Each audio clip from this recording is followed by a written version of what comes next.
poppin', y'all? It's your boy MarcTheBull, Pamplona Worldwide 96ers Network, and I'm here with the one, the only Pittsburgh local legend, all around funny motherfucker, man, JoeLongDahn. What's going on, man? How you feeling, brother? It's great to meet you in person. We talked for months now, and I love what you're doing online, not only content-wise, but what you're speaking about on Facebook too, and telling people about your journey. I think it's inspiring for people to be themselves on the internet, because in this world, you never know what you get. And I just thank you for being here, man. Thank you, man. I appreciate that. For sure, man. We were just talking about spirituality a little bit and getting into drinking, because I had offered you a Coke and Crown, you know what I'm saying? Do you want to talk about that briefly? I still drink, but I know you said you had given it up as well. Well, I'm giving myself 2 more nights of drinking, Christmas and New Year's Eve. And then on New Year's Eve, I'm having my head shaved, and basically I'm going into, I believe in the power of hair, not to get too deep and too hippy-dippy, but like, I'm going to shave my head and then get 100% sober going into the new year, grow my hair length to coincide with my sobriety, sort of like a badge of honor, you know? Yeah, bro. I had 10 years of dreads that I just cut off, and it felt amazing. I feel like a whole new person. Hell yeah. So I'm excited for that for you too. What do you think was like the deciding factor for you to want to go full sobriety? What really made you decide, like, this is the way I want to go for 2026? I got a different relationship with it than most people. Like, I come from addiction. Right. So for me, even though I've gotten to a place where I have control over myself and I have self-discipline, I still, it feels like I don't even owe it to the substances to like fuck around. Like, I don't know, I feel like you've done it enough. Yeah, I've done like everything. So it's like, it's one of them things where it's just like, and I'm on this spiritual path right now, which is like fairly new, or new again rather, because I was, when I was agoraphobic, and we can get into that, but like, I had 4 years where I didn't believe in shit. Right. Nothing. And it was because I was like, I guess mad at God or whatever. And now I'm just at this place where it's like, I can't deny it's something. There's something there. Yeah. With the experiences I've had and just coming from where I've come from, you know what I mean? Like, it's a trip, dude. Right. You know, so I'm just, I also believe like alcohol's poison, you know what I mean? I'm not trying to put that shit in my body no more. Like, I'm trying to the best of my ability to like narrow down my vices. Right now, caffeine and nicotine are like my main things, you know. I feel that. I'm a big coffee guy. Every morning I have a coffee, or me and my girl will drink Red Bull. Right. Literally, you got one on you. And Right. I wish I would have brought one. Yeah. Where does that like coincide with the comedy for you? Like, was comedy like a release for you? Like, where did the comedy come into your journey? A lot of it stems from like personal experience and shit. Right. Like I make fun of things I've been through, areas I've lived in, people I've known throughout my life. Okay. You know, so it's like even Don and Deb are based off real people. Right, and that's what I wanted to ask too. Like, where did that all start? How long have you been doing the Don and Deb? So Debbie, rest in peace. She was a lady that lived with us over in Brookline, and she was just a character, dude. Like, she was a very animated, hilarious person. Right. And we had our problems, like, you know, but overall it was all love. And she inspired Deb, and then Donnie was this, not a roofer, but a painter that I knew. And so I based it off of him, because he was also a character. Both of them very much Pittsburghese, fucking all that. So they weren't an actual couple. I just made that up, but like they were real people in my life that I based them off of. That's fire. So did Deb, rest in peace, get a chance to see any of the content? No. Really? No, she passed a few years ago, so. That's crazy. Yeah, well, I just found out. Yeah, spiritually, right? You know? Exactly. That's awesome. Yeah. What made you really like? What was the first time that you saw, like, man, this is working? This is like, comedy is powerful. Where did you first see that? So the first thing that ever took off for me was in like 2021, or 2022, and it was I was freestyling about having long pubes. Okay, so that was like what took off initially. Then it turned into an actual song called Bush Gang, and then it just blew up from there. And so that was my old account. I almost lost that account because I was always pushing it with shit like that. So I made a new account, and then my new account ended up blowing up even bigger. So I just have that one as like my backup now. Okay. But that was the initial thing, was the Bush Gang stuff, and then it turned into just silly bars in general. Because I come from a rapping background, like that. Like I've been rapping since middle school. Right. So like that was my original dream. So that was like your first love before comedy too. Yeah, hip hop got me through a lot of shit in my life because I grew up poor and everything, and I just, that was like my first love. You know what I mean? Right. Like for real. Like mine too. And I'm old, so like it was like prime 50 Cent and shit like that. Okay. How old are you, like 29, 30? How old am I? Yeah. 38, man. Hell yeah. 38. But yeah, that was my first love, and I was to the point where I didn't listen to nothing else growing up besides rap. I was one of those, like I don't listen to no rock or none of this shit. Right. Now I've expanded, I listen to all kinds of stuff, but like back when I was younger, I just that was it for me. And that was my original dream as a teenager and in my early 20s and shit. And I just like, I don't know, basically when I hit 30, I was like, all right, I'm not gonna be a rapper anymore. Okay. It's too late for this shit. Yeah. No shade to the old head rappers, like we still love y'all. Yeah, like it's just for me personally, I don't want to pursue music anymore. Right. But I've always loved making silly videos. Okay. And so I just combine the two, make silly bars, and also I got a lot of inspiration from, you know who Rise Hendrix is? I don't. So he does silly bars. Okay. And he's funny as fuck. Like, because I was even gonna compare it to like Weird Al, but modern, not as corny. Like Weird Al was an inspiration of mine as well to an extent, but really Rise Hendrix is kind of the one who like got me to start doing it, because he does a lot. It's kind of like similar too, because like he does two characters. It'll be the producer looking at the rapper all crazy, like what the hell are you talking about? And then he does the rapper with the silly bars. So the transitional, yeah, that's fire. And there's even creators that have taken what you do with Don and Deb, and we saw it even come in with younger creators doing it in their own light too. I think it was Deshaun and. Are you talking about Jalen? Yeah. Shout out Jalen. Yeah, fire. Shout out Jalen. And like, I just think that's cool to see that, like, even from where you're taking it from, and just seeing the transition into the younger, it's awesome to see. What is your idea with like social media, and like where would you like all this to take you long term? I don't know. I'm torn.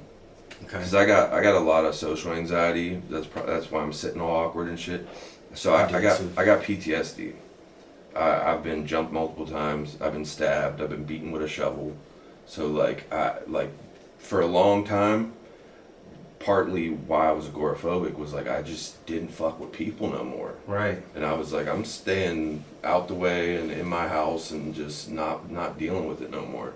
Right. And why don't you, before we go any further, break down what agoraphobia So means. agoraphobia is fear of public places, crowds, and shit like that.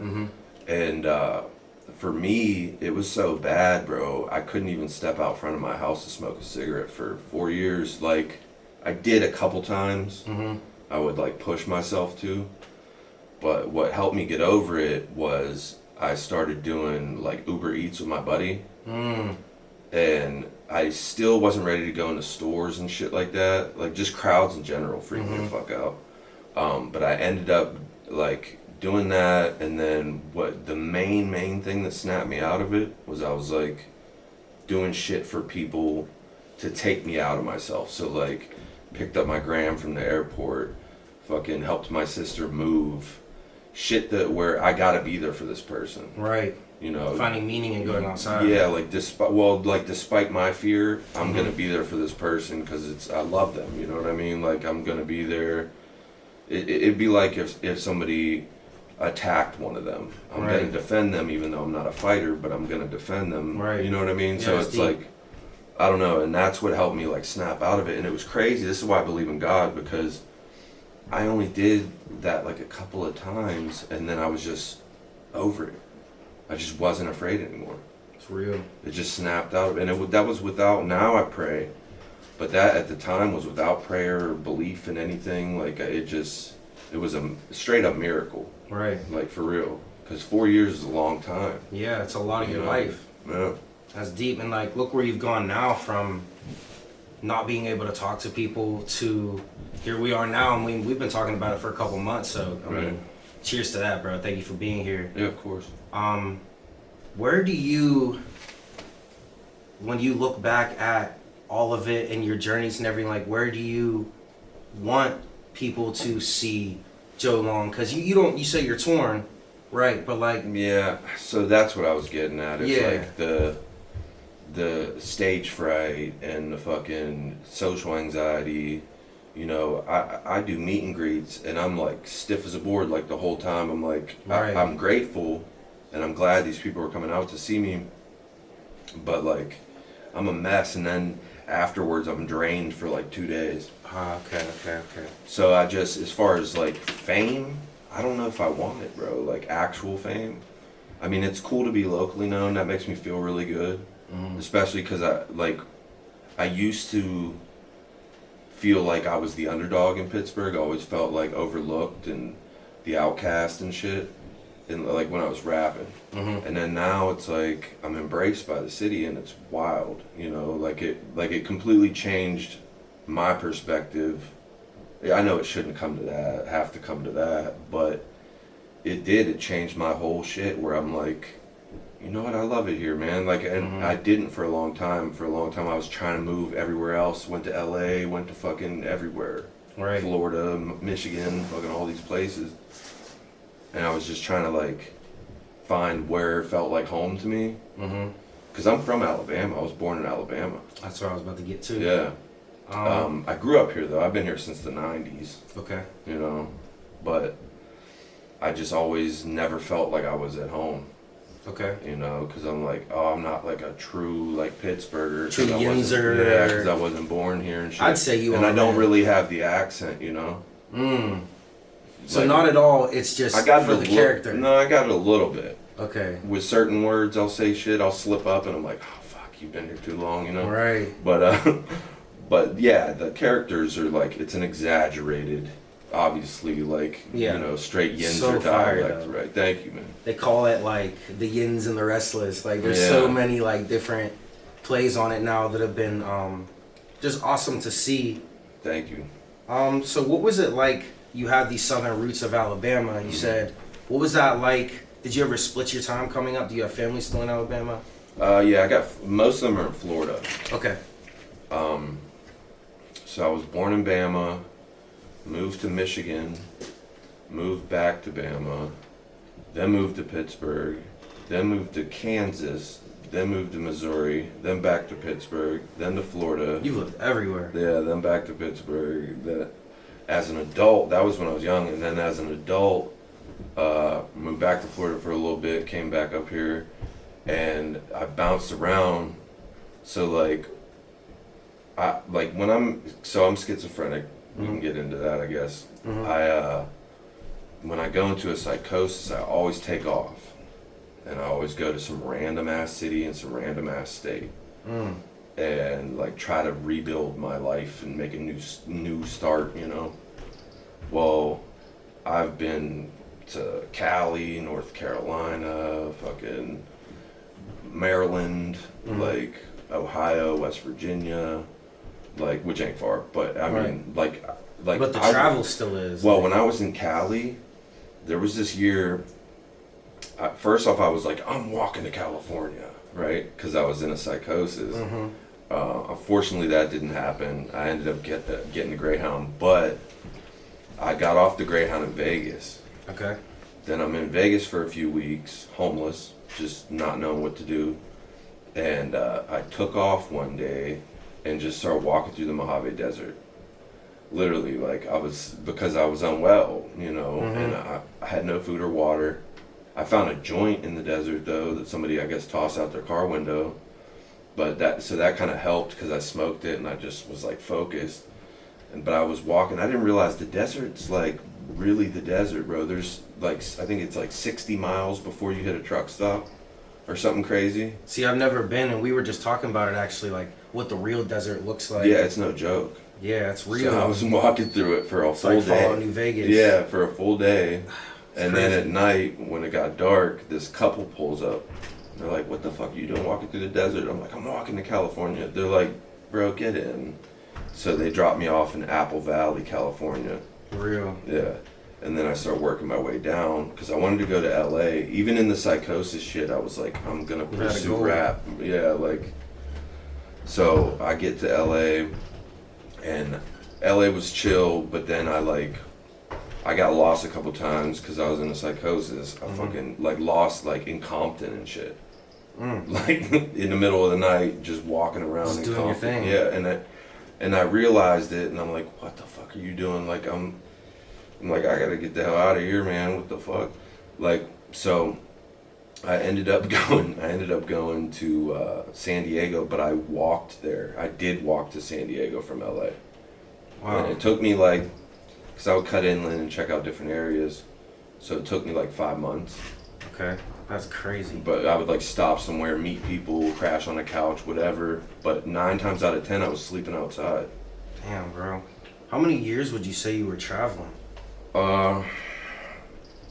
Pretty much, like, so my first psychotic episode, I was 26. Okay.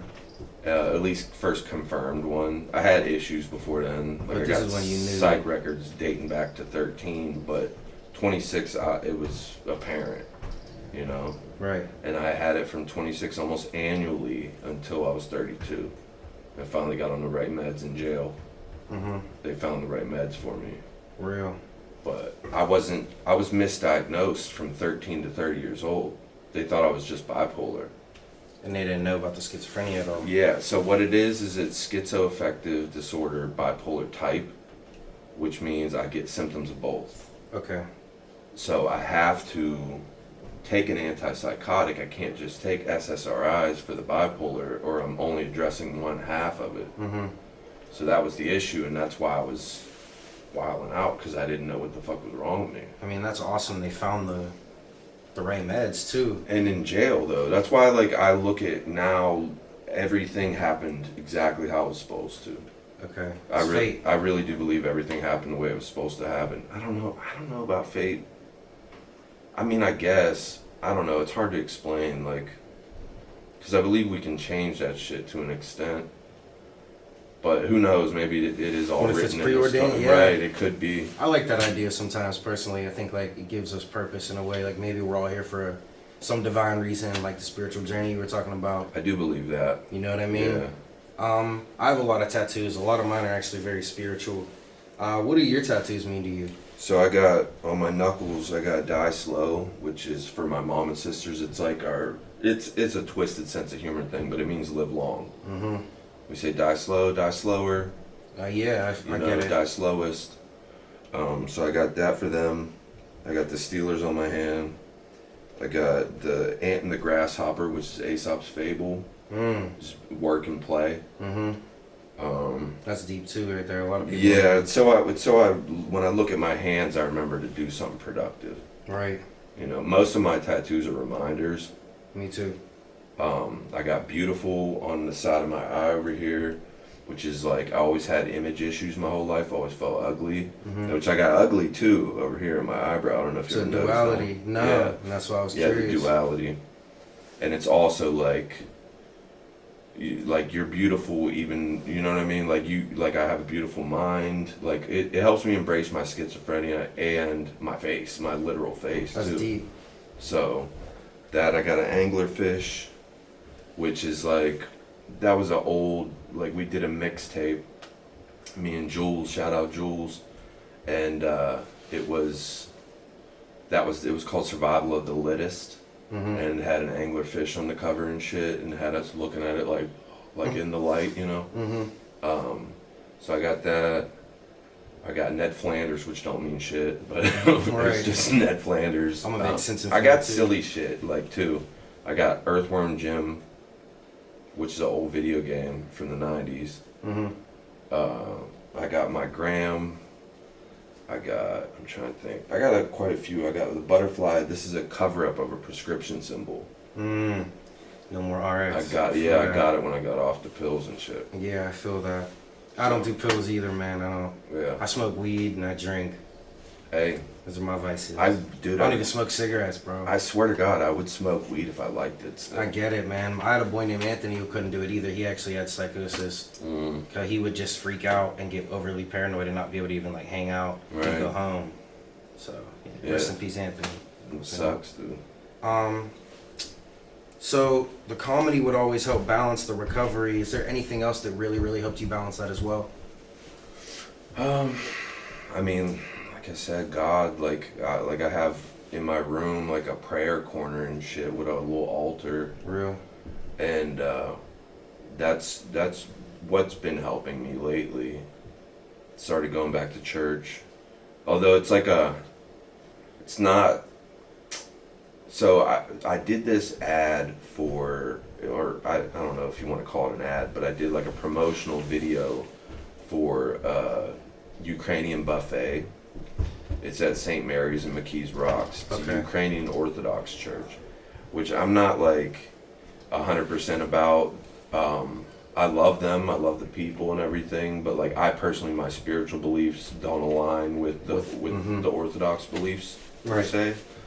But like all respect to them, and I love those people. They embraced me, man. Of course. They're super chill. But I've been going to that because I can get God out of anywhere. You know what I mean? Like I get the message, no matter where I'm at. It could be, you know, like when I was younger, I studied multiple religions, trying to find what I believed in. Me too. You know, I found Buddhism, you know. Yeah, so you know, I went to that. I forget the name of it, but there's a Hindu temple out in West Virginia, and like I went there and like talked to those people. I was real into Hinduism for a minute, but like my whole thing is that's like Vishnu and Shiva. And, yeah. My whole thing is it's like I'm kind of a, to quote Tech Nine, a clusterfuck of religion. I'm like all, like multiple things, but I consider myself and identify as a Christian mystic. Okay. So like, I believe in Christ and I try to be Christ-like, but I still study the occult and still study other religions and stuff because I want to understand like where everybody's coming from. Right. I'm not like closed-minded when it comes to that stuff. Right. So, yeah, I didn't grow up with religion at all either. Like my parents weren't, you know, go to church every Sunday. Like my dad was a Marine. Right. You know what I mean? So we didn't really have God in the house. So I found it myself. And I looked into the occult, all that kind of stuff too. Right. Did my own research, and Buddhism was the big one for me when I was 17, 18. I had found existence is suffering and things like that. And that helped me learn that life is... Attachment is the root of all suffering. Yeah, exactly. Yeah. And you start learning about what life means. And over time, I've met like Christians and stuff like that that helped me learn as well. Right. But it was always been Buddhism for me, mainly over everything. Hey, Buddhism makes a lot of sense to me, man. I'm with it. I think the reason I lean towards like... I'm not by any means a traditional Christian. Like by any means. I'm too witchy for the Christians and too Christian for the witches, so I'm kind of just one of those, but it is what it is, man. I think we all got to walk our own path, and I think God, all God cares about, if there is one, is like living in alignment with whatever your truth is. So like you gotta, cause you'll feel off even. If you do some shit that you living in some falsehood, totally, man. You know what I mean? And it'll affect your health and everything. Sorry, I have a lot of questions. No worries. Start. So whenever you started fusing personal tragedy into your work, so I know it was like a relief for you, but what did your family think? Like, what does your family think about it all and how you've come to cope with things? It depends on which family member, because like, Okay. like most of them are real supportive. Some of them think I take shit too far, Okay. which I do, you know. But that's kind of just who I am as a person. Like I walk the line when it comes to the community guidelines on shit, and I also walk the line with humor. Like, I think that, like, to me, absurdist humor is the only thing that really fucking makes me laugh. So Right. it has to be bizarre. Like, I don't know. That's Me maybe I'm too. just a broken man. I like dark comedy, Right. so that's why I'm such a fan. I Right. think that it's a part of comedy that people are scared of. Right. Like, and I think it's enlightening, and people need to be less stiff and less up in the ass about comedy. It's comedy for a reason. Right. Who are your favorite comedians too? So I'm not like real big into like stand-ups, but I don't really like his stand-up stuff, but I really fuck with Eric Andre heavy. Okay. His I love show, Eric, too. his Yeah. actual show, you know. I like Will Ferrell. Trying to think. I'm not. This is kind of fucked up, but like, I don't watch a whole lot of comedy really. Okay. Believe it or not, I don't even scroll all like that. That's I kinda- healthy. I mean, Yeah. shit. Well, that's why. That's Right. why, because it was starting to negatively impact me. Like, I was like getting like, damn, like back into my almost agoraphobic mode From being on your phone, you from think being too on my much. phone too much. Yeah, from even just scrolling fucking Facebook. Yeah, I think it does take away. Like they say, oh, we're the most connected, but like I think it takes us away from being human. I completely agree. Right. What is something that you like about like the newfound fame and stuff? Having the fans.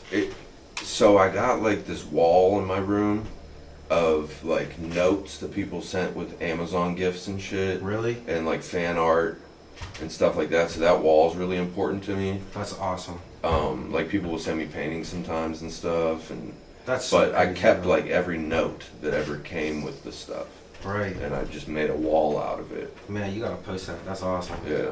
That's really crazy. I saw. I was just looking at your TikTok too. I think you're at what, like 430,000 followers or something like that. Just on one account, or It's almost a 490 now. Yeah. what's that feel like? It's weird because like some days I feel great about it, and then it all depends on where I'm at mentally, because there's also days where that gives me bad anxiety, dude. Where I'm like, holy fuck, that's a lot of eyes on you, you know? Yeah, man. And so sometimes I'll second guess what I post. And that's not how I was before. I mean, believe it or not, my shit was even more unhinged. I have learned to navigate and like, okay, maybe I shouldn't post that. That's a little too far. You know what I mean? Like I've learned to navigate it, but yeah, it all depends on where I'm at mentally that day. It feels good though. I'm grateful. I'm very grateful. Like, I mean, cause that was my dream, but it was just not, I didn't see it happening this way. Right. You know, I wanted to be, I knew I always wanted to act though. Like I wanted to do music and I wanted to be in movies. That was my thing. Okay. Now I just want to do like the comedy sketches and I'm actually coming up in March filming my first indie film. It's a horror movie. That's awesome. And I'm playing the drug dealer. I can see you in movies too. Yeah, so that'll be Because the way dope. that you act, bro, is on point too. With Thank Dawn and you. Deb, it shows that you have this knack for acting that a lot of people don't even care to do anymore, and I think it'd be really dope to see you in movies. Thank you, man. Yeah, you're welcome. Do you have a favorite genre? You said you're about to do horror, but like if you really could be in a serious movie, what would that look like to you? It would probably, in a serious movie, Or like your favorite kind of movie, I should say. my favorite Rather than is serious. comedy. Okay. Like that's the type of comedy I do like, and the type of comedians I do like is like comedic acting. Okay. Like I'm not a stand-up person, but I do like funny movies and Like funny a grown-ups shows. kind of funny movie. Yeah, you know, shit like that. Yeah. Yeah. Or like what was that one with Will Ferrell and Marky Mark? the other guys. I think Yeah, when they're that cops. shit was hilarious. Yeah, that's a great Shit one. like that, like, and it's absurdist humor, you know. It gets real weird sometimes, but it's funny as hell. That's why I love the Eric Andre show too, because like he just kept upping it, and then bringing the celebrity guests in and like the reactions. I thought that was so cool, so original. Reminded me of Andy Milonakis. Right. That's another legend. A lot of people don't, you know, really He's think still about around. anymore. He's still around. He still raps too. That's someone you remind me of. I see him on TikTok Live sometimes. Okay, you never considered reaching out? No, I mean I don't feel like one of the big dogs yet. I feel like I'm still. That's fair. You know, I did just find out on the way here. I'm going to be doing a voice acting gig. Congrats. And that's not something I ever saw in the cards for me neither, but I've had like a million people tell me, dude, do something with your voice. Like, even if it's a fucking cartoon or whatever. So, I'm real excited about that. I'm actually more excited about that than like anything yet. Right. Are you able to give us any details on what the character is going to be like? So I can tell you off camera, but it's coming it's soon. It's a cartoon. Yeah. It's a cartoon. That's and, awesome. He wants me for the finale of his current season, and then he wants me on for a new, totally original thing he's doing as well. That's so fire. Yeah, so I'm That's geeked crazy. about that. Man. Music-wise, you have anything new coming? So, I do music for fun. I'm not trying to pursue it. Right. Just like something you love and but like that was a passion. Yeah, I have to do it. Right. It's one of those things where it's not even like I want to. Like, I get tired of hearing myself. I'm like, but it's my therapy. You know, like legit, I don't see a therapist. I probably should, especially with everything I just told you. But I don't. I think everyone honestly should see a therapist at one point, bro. Why not? Or at least have someone to talk to. Right. Like, I'll talk to my girl, and I know she don't always want to hear it. Right. You know what I'm saying? She's like, she's my girl. So. Yeah. Yeah, but I think everyone should have someone to vent to. I am working on an album though. Okay. With Billy Hoyle. Ooh, I love Billy Hoyle too. Shout out Billy Hoyle. Shout out Billy Hoyle. That's a crazy collab. You dropping bombs tonight. You got. How did that come about? He reached out. Okay. And this is challenging for me. I've never worked with like I guess what you would call like a East Coast boom bap producer before. I've done a couple songs, but no, I usually do like experimental shit. So like to work with like actual like crate digger, sample flipper is dope. It beats, makes me feel cool as fuck. Bro, that's fire. Like, yeah, I can't wait for that shit. No, that's like, man, shout out Billy Hoyle. He just did another project too, with someone else that I saw. Jayhawk. Yeah, that's super dope, man.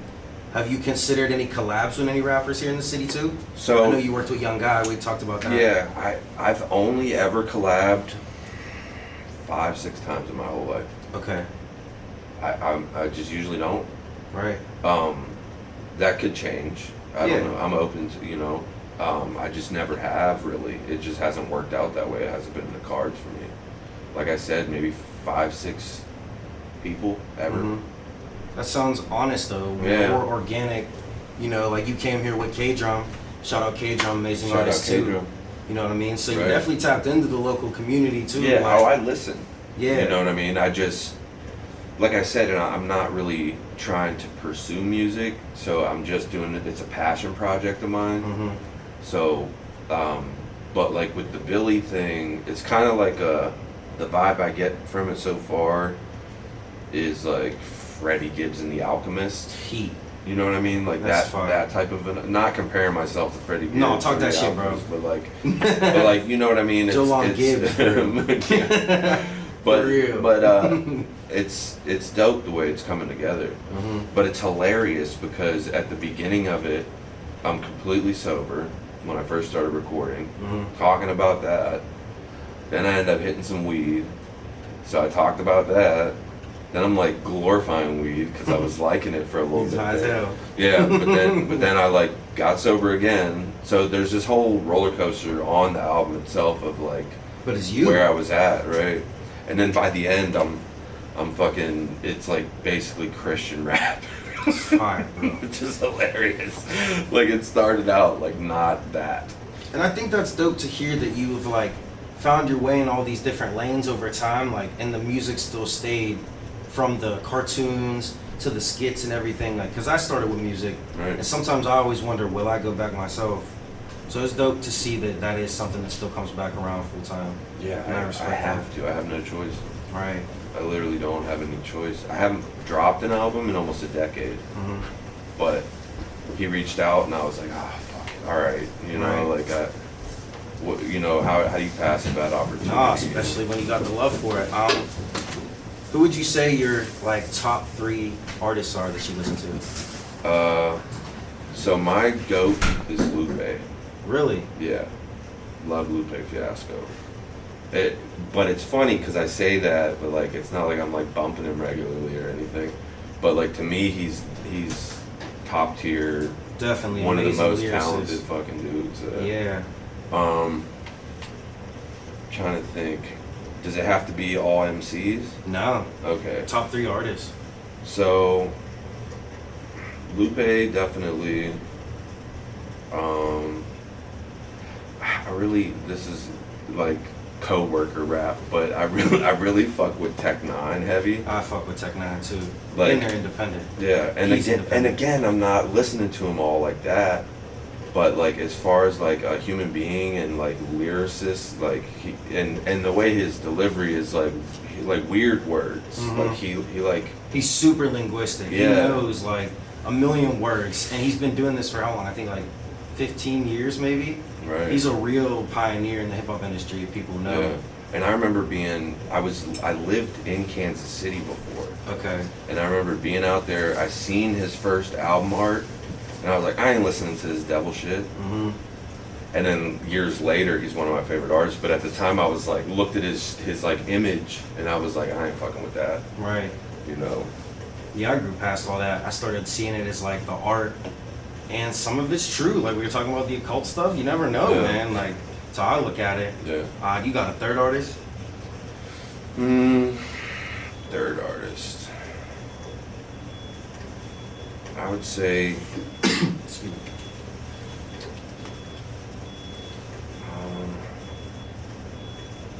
Trying to think like who. Oh, the Underachievers. So Ooh. I know that's 2 and 1, but Yeah, fire. yeah, I fuck with AK and Issa.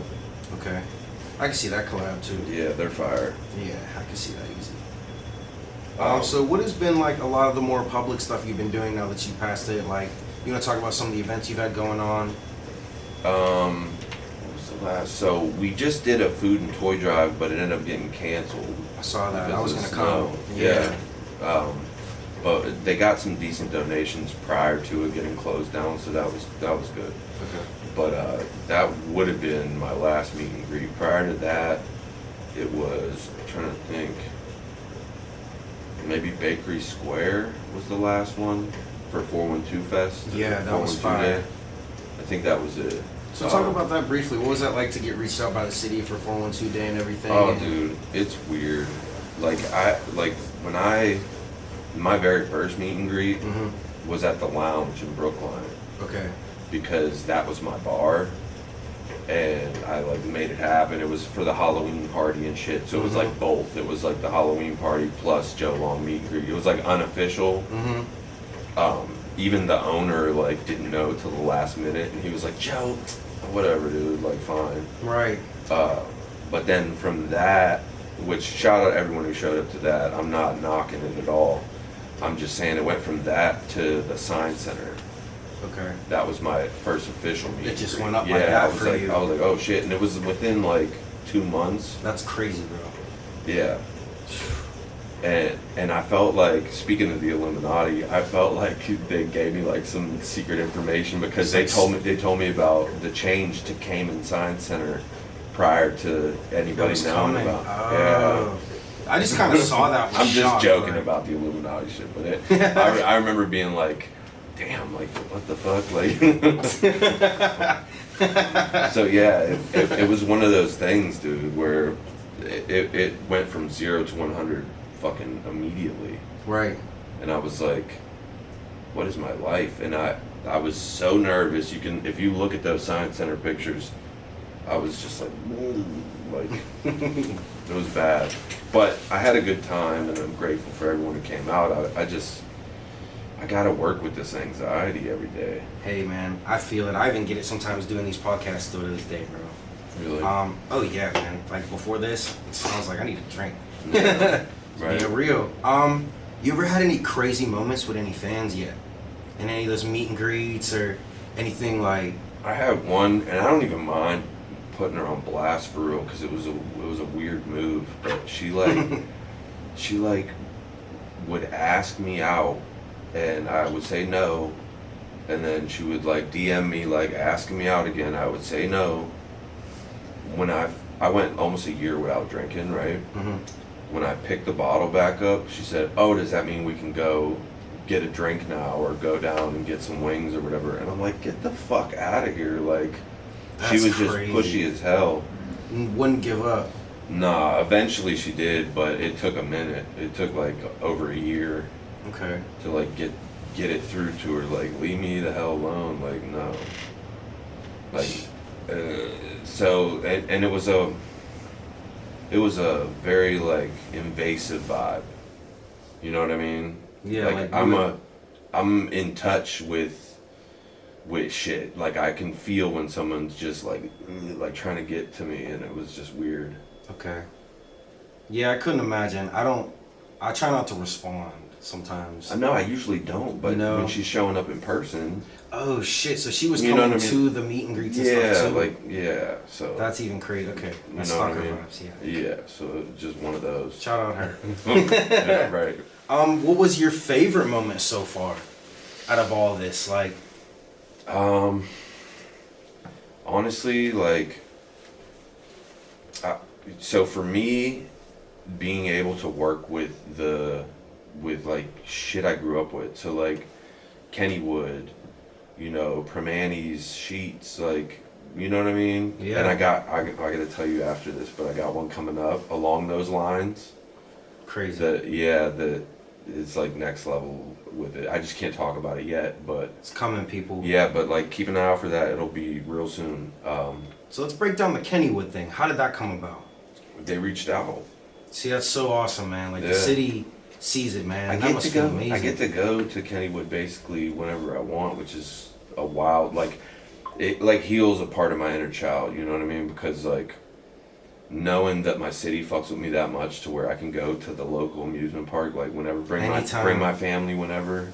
That's awesome, man. You know? That's genuinely awesome. Yeah. And then it's you had dope. said Sheetz also too. I did a Sheetz ad. Yeah. How did that come about? What was that like? It was a Dawn and Deb.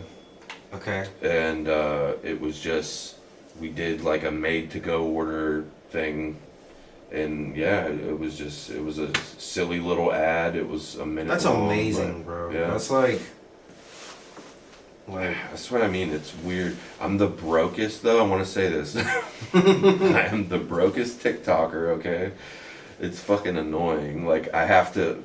So basically, I depend now on getting ads in order to pay my bills. So because my TikTok ain't really monetized all like that. I made $50 last month. Yeah, so talk about that. I think people don't understand the misconception of social media. They think numbers equals money, and that's not the case. Maybe in some cases, but I cuss too much, and my sweet spot is like 30, 40-second long videos. You need to be over a minute long in order to get monetized, and no cussing. So I've been purposely trying to monetize videos lately. I just did a fart compilation. It was I saw you had to slow it down to get to that length. Right. Yeah, that's fire. It was only 1 minute and 1 second, but that's all it takes. 1 minute and 1 second of slowed down farts. So I just monetized some farts. I probably ain't gonna make much off it. I hope you do. But I think it's hilarious. I think that's a fire check to post. I think that's like fart check. I think that's like a checkmate move though. Like, all right, fuckers, you ain't paying me, so I'm gonna make a whole fart video, you know? Mm-hmm. But yeah, so the ads are how I pay my bills. Okay. And the ads, they pay good, but it's not often I get them. You know what I mean? Like right now I got a couple booked, but that's like a blessing. Mm-hmm. You know, I just went since, so I went back to work at the Gateway Clipper earlier this year because I had run out of ads. And so I was working down there as a dockhand. But it became overwhelming with people like noticing me and Just shit. start knowing who you are. Yeah. And like that. doxing my work location and shit. So I was like, damn. And it's not like initially I wanted to do a video with them too, because I thought that would be fire. Like have Don and Deb on one of the boats. Yeah, that would be a fire skit. You know what I mean? But they, like we talked, and at first they were like, wait it out, see how things go. And then they left it up to me, and I decided against it because I was already getting recognized every day. Too much. Yeah. And I don't want people like coming down trying to just meet me and not even buying a boat ride. Yeah. You know what I mean? They're there for Joe and not the Gateway Clipper. Right. Like and it makes it awkward with coworkers and all that shit. Yeah, I couldn't imagine having to deal with that every day with people looking at your Facebook and stuff. Right. Especially when you're trying to just make some money on your own. Yeah. But so I haven't. That was June that I quit, June or July, and I haven't had an income really since then until just now. So like I've been scraping to make ends meet. I was telling K-Drum on the way here, I was like doing $15 personalized freestyles on TikTok, where I just give me a name and I'll roast the person. Like I was doing shit That's like fire, that, but I was doing that to pay my bills, bro. And it was like, I started to feel like a hoe. I was like, damn, like, shout out the hoes, but like, I really was like, no, I get it. Damn, I felt like I was like, and that's selling real. ass. And I think that's honest of you to tell people, because I deal with it too. People think that numbers equate to money, and that's not always true. Like, when I was doing millions on Reels, because I made memes for years before I did anything like this too. It didn't equate to money on Instagram because Instagram stopped paying people. So I was getting millions of views all the time, and they weren't paying me anymore. So I stopped doing memes. Yeah, that's kind of, I get when my videos that do get millions of views, never monetize the single one. And looking back on it, it's probably like you wish I could have made it 5 seconds longer. Right. That's crazy to think about, but we know now. Yeah. So do you have a favorite kind of content that you prefer to make now? Like, are the skits still your favorite? Yeah. I like shit posting though. Like I like to just whatever I think of that day. Like I don't know if you saw that one the other night where I had it sped up. And we were just watching them. Okay, yeah. Where it was like sped up and I was like joking about meth and shit. Well, like I like to just, if I have an idea, just running with it and uploading that. That's my favorite way to post. Okay. And that, I would say, to go back to earlier, like what initially took off was doing that. Like, yeah, I was rapping about having a bush, but it was like, I mean, I was just shit posting. And just posting and ghosting too. Yeah. Not worried about what you were posting, just doing it, not caring, just letting it be taken in by the people. Right. I think that's super dope, bro. Thank you. So, like, who do you see as your pinnacle to look up to in the comedy scene then? Because you're not big on actual comedians. I know. Like, if you had that one dream comedy collab. Honestly, probably Eric Andre, because I see a lot of similarities as far as, his show's totally different, but the comedy. He came out with wild, absurd shit, and now he's doing voiceover work for The Lion King. Right. You know what I mean? Doing real movies, yeah, you're right. Yeah, like he was able to come from that, because I think that I could get a lot more opportunities if I cleaned my act up. It's fair. Like I really do believe that. And I think that's why some businesses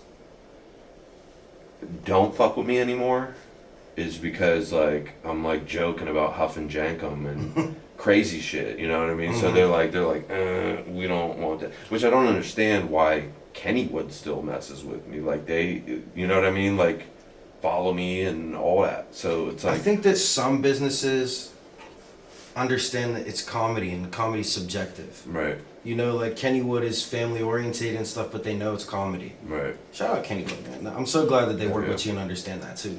Yeah. You know and what I they mean? and the dude, the GM was even like, he's like, I love fart time and all that stuff. Like he was like, They're human. he was like talking about like the stuff that I didn't think he would watch. Right. And I was like, damn, okay. That's why like my favorite thing right now is, I'm not gonna name any names, but like having like corporate baddies start following me and like newscasters and shit. I mean, you can name drop. Well, no, because it makes me feel like damn, like I think I'm their guilty pleasure. Like they gotta like go step to the break room to watch my videos and shit or whatever. You That's know what I mean? fire, Or they though. might show it to a friend, but like they can't get caught watching it at work because it's too outrageous. You know? I think that's a lot of people that really like that honest comedy. I think everyone has a dark comedy spot. Right. A lot of people don't want to like talk about it. Right. I think so. Yeah. So when it comes to local Pittsburgh comedy, do you know any other local comedians? You any favorites that you like what they're doing out here? So I only know a couple like in passing. I've got like a buddy from back in the day at Cannon Coffee. We used to do open mics at Cannon Coffee in Brookline. It's now 802 Bean or something like that. I hope I'm not butchering it. It's We'll find it. We're gonna put it up. It's something Bean. But like other than that, I really don't. I'm more into, honestly, I'm more tapped into the music scene than I am the comedy scene. I feel that. And it's new here which too is in the weird, city. but yeah. Like it's a new thing, the comedy scene. We did a show earlier and I got to see some of the comedians. I didn't know we had that many comedians here either. I had met and saw you via social media. Right. And that was where I learned about your comedy and everything. But I don't think a lot of people know how to even transfer their comedy properly onto social media. I would say I'm a sketch comic, Mm-hmm. not a stand-up. You know what I mean? 100%. Like I don't know if I could even. So like shout out. Sorry for not knowing y'all, but like shout out y'all because you do what I wish I could do, which is get up on stage. I think you'll get there one day too. I remember we talked about doing the comedy show. Okay. And I think that would be fire to still do one day for sure. Yeah. I got offered a spot. Okay. And I turned it down. It was before they shut down the Hard Rock. Yeah, rest in peace, the Hard Rock, yeah, on the South. Yeah. But I was like, damn. I was like, do I do it? Because that would be awesome for my first set. Mm-hmm. But then I was like, nah, I don't have the balls to do it, man. Yeah. Yeah. Well, That's fire. that's kind of how I feel with coming out of the agoraphobia shit. Mm-hmm. Is like, if I was able to do that, which I didn't think would happen, I thought I was done. I thought I was just going to be a hermit. Mm-hmm. So if I'm able to do that, maybe I'll be able to perform music again someday live. Maybe I'll be able to do stand-up. I don't know. Mm-hmm. I'm not ruling anything out because life has already blown my mind. I don't know what the fuck's going on. I think anything's possible for you at this point, bro. Thank you, man. You're welcome, bro, because I'm a big believer. I say God willing all the time. And That's Right. why I like your spiritual journey you're talking about. I Thank tell you. my friends about that shit all the time. Oh, Yeah. that's what I think happened was a fucking miracle, though. Mm-hmm. With not only me getting my proper diagnosis when I did, I was in a state hospital. I was literally in West Virginia, in the fucking cut, in a state hospital where there was people doing life. Right. You know, that's because they sent me from the regular psych ward downstate to this fucking place. And that's when they found out And I there's a had fucking schizophrenia. breakthrough. Yeah. That's amazing, bro. And You then- have never known. Yeah, you know what I mean? And then in jail was when I got on the right meds. Right. And that was, I had to go through it another couple of years, you know, but I don't know, just the way things line up, it's weird. No, I can see it, man. What do you have to say to anyone out there that may be going through mental illness and they don't know what to do either? What do you have to say? Honestly, man, I would say channel it in an artistic way. I mean, I know not everyone's artistic, but like, try to draw, try to write, try to, make a silly video, like, whatever. I mean, or maybe it's cooking. You know what I'm saying? It doesn't have to be an art, but that could be an art as well. Like, just whatever your thing is. I know there's some people that exist, I don't know how, that don't have any passions, and they exist. They're out there.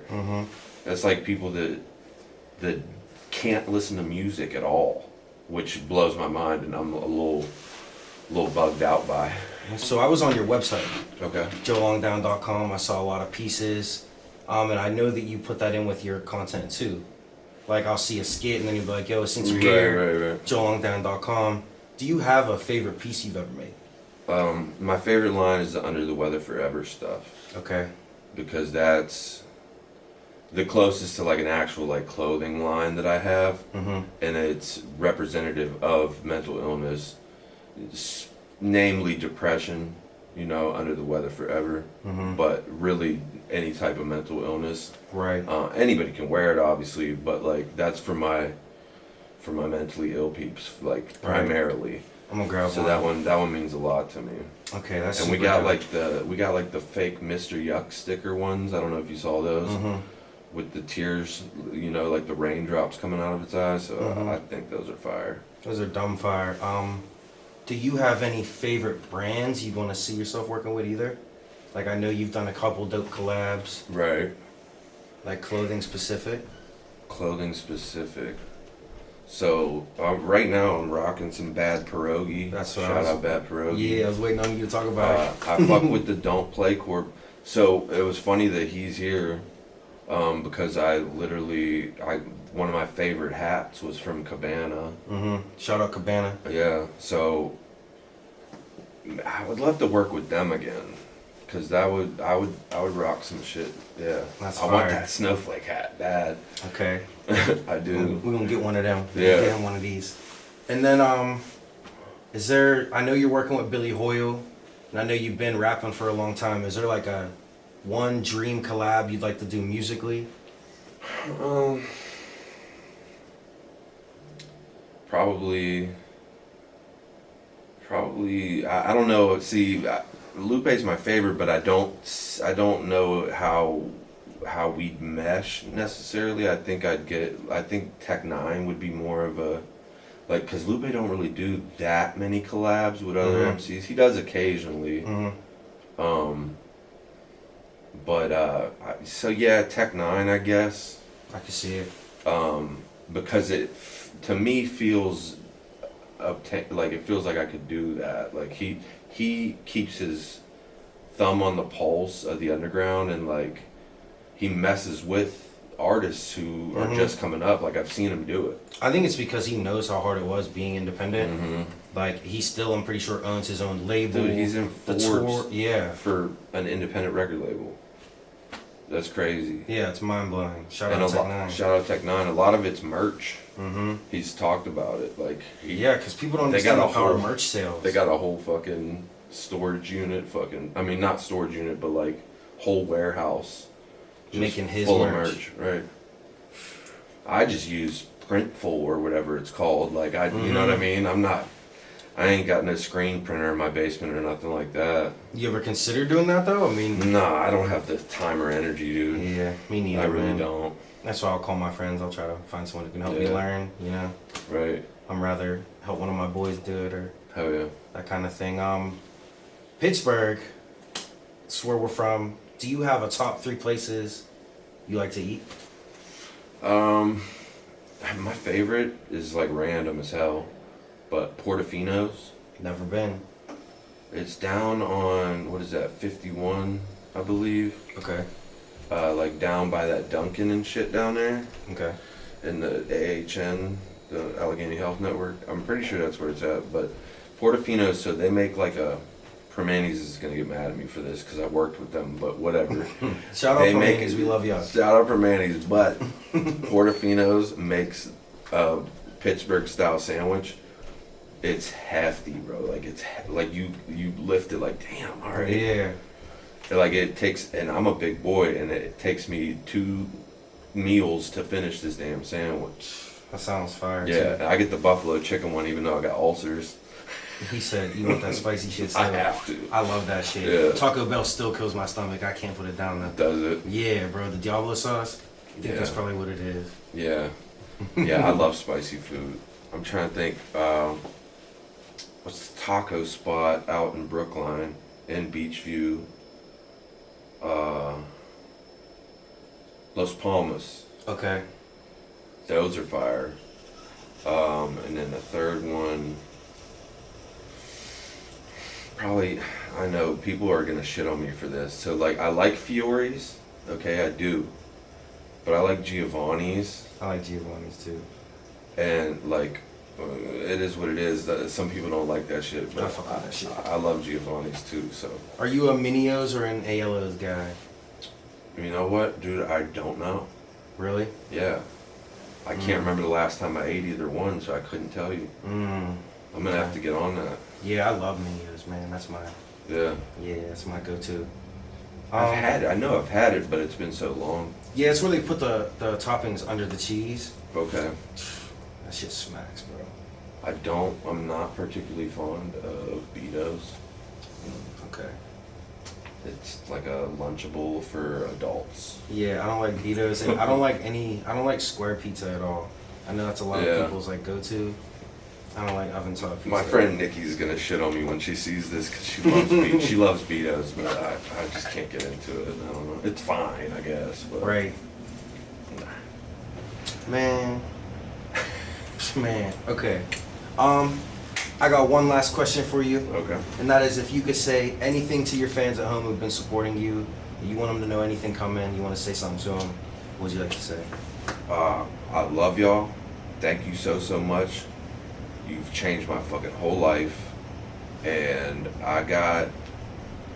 I'm just started to sell paintings, hand painted on canvas shit. So hit me up, because that's like I don't do it very often. So when I do, it's very important to me, and a way that I can like give back as well. So you like own something I actually created with my hands. But yeah, man, and I got some shit on the way, so just keep an eye out for it. It'll be within the month. Some super big surprise. Independent movies on the way, Billy Hoyle album on the way, cartoon voice acting on the way, new skits, constantly going, Joe, man.